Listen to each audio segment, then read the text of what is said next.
Hello জনগণ, কি অবস্থা সবার? কেমন আছেন জানাবেন। আজকে ভিডিওটি আমি শুরু করেছি দুপুরের রান্নাবান্না থেকে। প্রথমেই আমি ভাতের চালটা ধুয়ে বসিয়ে দিয়েছি চুলার উপর। এখানে আমি মাছটাকে লেবু আর লবণ দিয়ে মাখিয়ে রেখেছিলাম। দেখুন কীরকম ময়লা বের হয়েছে। তো আজকে নিয়ে এসেছিল বাজার, মাছের বাজার আর কাঁচা বাজার যেই দিন থাকে না, ওই দিন দুপুরে রান্নাবান্না করতে খুবই লেট হয়ে যায়। কারণ মাছ ধুয়ে ফ্রিজে ওঠানো এবং বাজার টাজার ঠিক করা এই নিয়ে মহা বিপদ হয়ে যায় আমার। তো যাই হোক, মাছগুলো সব ধুয়ে ফ্রিজে উঠিয়ে রেখেছি। আর এখানে কিছু মাছ আমি রান্না করে নেব, তার জন্য বের করে রেখেছিলাম।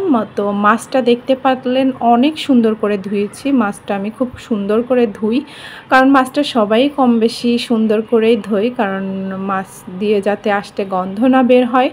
তো যাই হোক, আজকে মাছটা রান্না করব, তার জন্য আমি কিছুক্ষণ আগেই মাখিয়ে রাখছি লবণ, হলুদ আর শুকনা মরিচের গুঁড়া দিয়ে। আর এখানে তো আমার ভাতটা প্রায় ফুটে এসেছে। আর আজকে রান্না করব ঝিঙে আলু দিয়ে রুই মাছের ঝোল। তো এই খাবারটা কিন্তু অনেক মজা হয় খেতে। আপনারা রান্না করে খেয়েছেন কিনা কমেন্টে জানাবেন। আর রান্না করব লাল শাক। তো সব কিছু আমার ধুয়ে কুটে রেডি করা হয়ে গিয়েছে। তো এখন আমি ফ্রাই প্যান দিয়ে দিয়েছি আর মাছটা ভেজে নেব। তো যাই হোক, ধুয়ে কুটে সব কিছু রেডি করে যদি রান্নাটা করা যায়, খুবই তাড়াতাড়ি রান্নাটা হয়ে যায়। কোটা ধোয়াটাই আসলে মেন ব্যাপার। তো এখন তেলটা গরম হয়ে গিয়েছে, তো আমি মাছগুলো ভেজে নিচ্ছি। এটা ছিল রুই মাছ।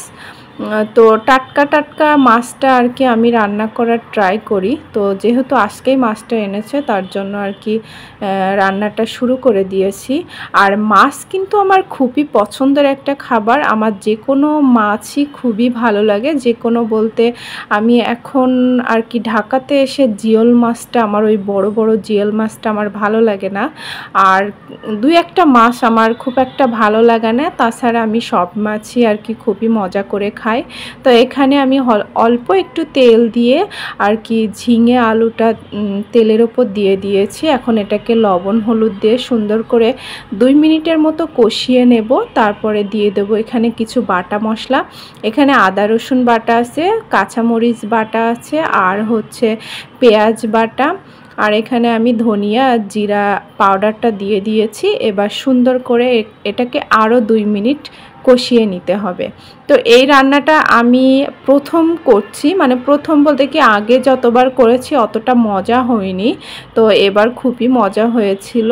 আর এটা গরমের জন্য খুবই পারফেক্ট একটা রান্না। গরম পড়লে এরকম ধরনের রান্না খেতে কিন্তু খুবই ভালো লাগে।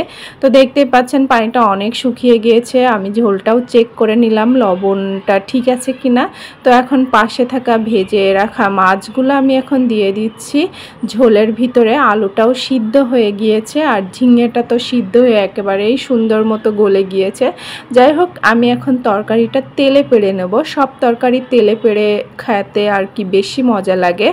বিশেষ করে মাছের ঝোল, এইগুলাতে পেঁয়াজ বেরেস্তা আর রসুন ছেঁচা দিয়েছি, আর জিরা দিয়ে আমি তরকারিটা তেলে দিয়ে নিলাম। তো যাই হোক, আমি কিন্তু এর ভিতরে সরিষা বাটাও দিয়েছিলাম, যেটা কিনা বলতে ভুলে গিয়েছি। তো রান্নাটা আমার প্রায় কমপ্লিট হয়ে গিয়েছে। এই যে দেখতে পাচ্ছেন ঝিঙে আলু দিয়ে রুই মাছের ঝোল। আর এখানে আমি রান্না করেছিলাম লাল শাক ভাজি। লাল শাক ভাজিটাও অনেক মজা হয়েছিল।